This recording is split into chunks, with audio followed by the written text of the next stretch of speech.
Batistuta, il tiro del gol! Gol di Gabriele Mar, Verona 1. Roar of thunder.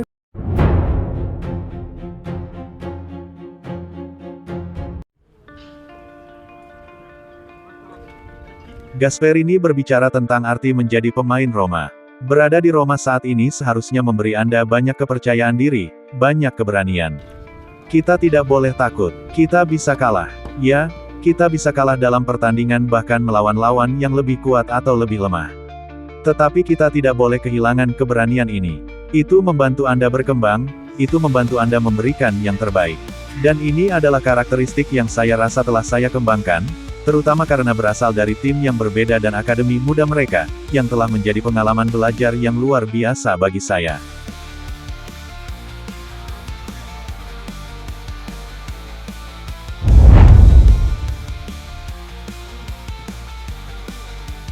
Cerita setelah laga Roma vs Juventus.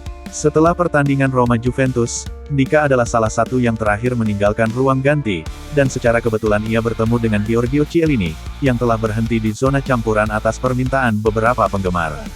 Keduanya bertukar kata-kata apresiasi, dengan direktur Juventus memuji permainan bek Giallorossi tersebut. Di sisi lain, bek tengah AS Roma itu mengaku sebagai penggemar beratnya, bahkan meminta untuk diabadikan bersama mereka dalam foto di ponsel pribadinya.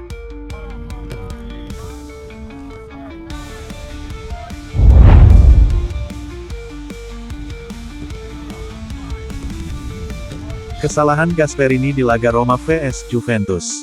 Alessandro Rossi di Radio Romanista. Gasperini memulai dengan sangat baik. Dia menemukan ritmenya, meskipun hanya meraih sedikit poin melawan tim-tim besar. Dia memberikan dampak yang signifikan, dan itu bukanlah sesuatu yang pasti. Awalnya semua orang agak skeptis, tetapi dia benar-benar bagus. Dia bisa melakukan dorongan terakhir yang hebat, berharap untuk kembali ke Liga Champions. Satu-satunya kesalahan pelatih adalah pergantian pemain untuk laga Roma vs Juve. Cristante seharusnya tidak diganti, dia adalah pemain kunci yang secara pribadi tidak akan pernah saya ganti.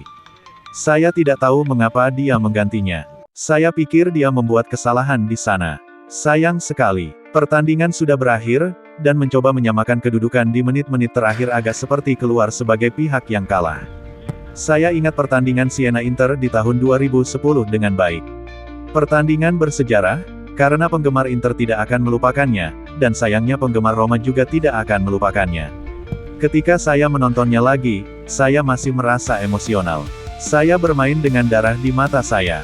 Hal yang sama berlaku untuk Curci. Kami tahu bahwa Roma bisa memenangkan Scudetto. Pada menit ke-87, saya hampir mencetak gol, saya benar-benar hanya butuh 10 cm lebih sedikit. Jika saya mencetak gol, mereka akan membangun patung saya di suatu alun-alun di Roma.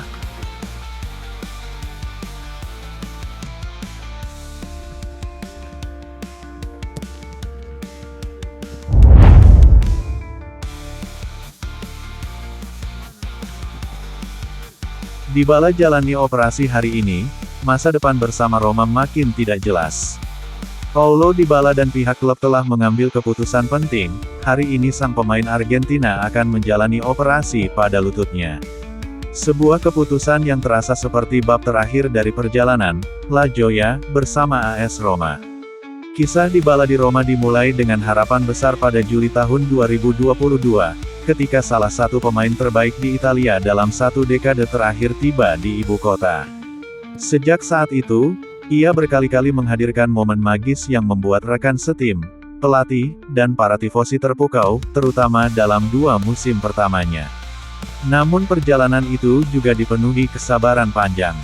Dalam beberapa bulan terakhir, karir Dybala di Roma sering terhenti oleh cedera, meskipun sesekali masih menunjukkan kilasan kejeniusannya. Cedera lutut kembali menghentikannya, tepat ketika ia seharusnya membantu Roma di akhir musim. Rasa sakit tersebut sudah dirasakan sejak laga melawan AC Milan pada tanggal 25 Januari yang membuatnya absen dalam 5 pertandingan Serie A. Kini operasi menjadi pilihan yang tak terelakkan. Situasi ini juga membuat perpanjangan kontrak yang sebelumnya dibicarakan sejak awal musim hampir mustahil terjadi. Selain masalah kebugaran, Faktor ekonomi juga berpengaruh besar, musim ini Dybala menerima gaji sekitar 8,3 juta euro bersih per tahun. Roma dan para tifosi sebenarnya sempat berharap ia bisa kembali bersinar di Stadio Olimpico, setelah pada musim panas 2024 sempat hampir pindah ke Arab Saudi. Namun cedera yang terus berulang membuat realitas semakin sulit dihindari. Operasi yang dijalani hari ini belum memiliki waktu pemulihan yang pasti. Tim medis harus terlebih dahulu memastikan secara detail jenis intervensi pada lututnya. Harapannya, Dybala masih bisa kembali sebelum musim berakhir, agar tidak mengakhiri petualangannya di Roma dengan cara yang pahit. Satu hal yang jelas, La Joya ingin menutup kisahnya di lapangan, bukan di ruang perawatan.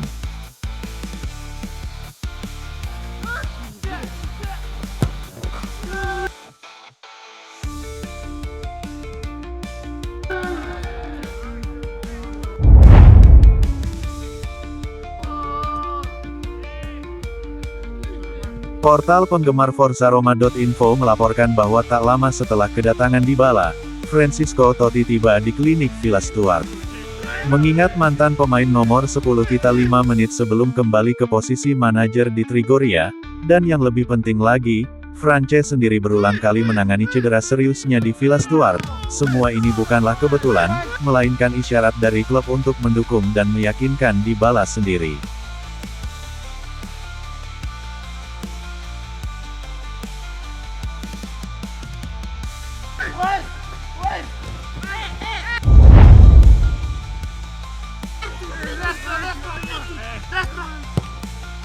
Adriano, Wesley baik-baik saja di Roma.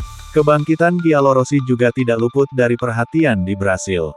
Adriano, mantan striker Inter dan Roma, mengungkapkan penilaian yang sangat positif tentang kemajuan rekan senegaranya di ibu kota. Dalam sebuah wawancara dengan BSN Sport, ia mengomentari performa bek sayap tersebut saat ini. Dia bermain bagus di Roma. Dia selalu menjadi pemain yang baik. Dia memiliki kecepatan dan keterampilan yang hebat.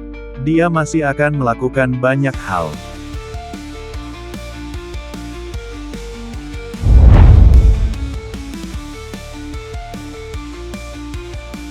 Seputar Lega Serie A, Marco Baroni resmi dipecat dari kursi pelatih Torino setelah beberapa kali mendapatkan hasil buruk. Padahal Baroni 2 kali mengalahkan AS Roma musim ini.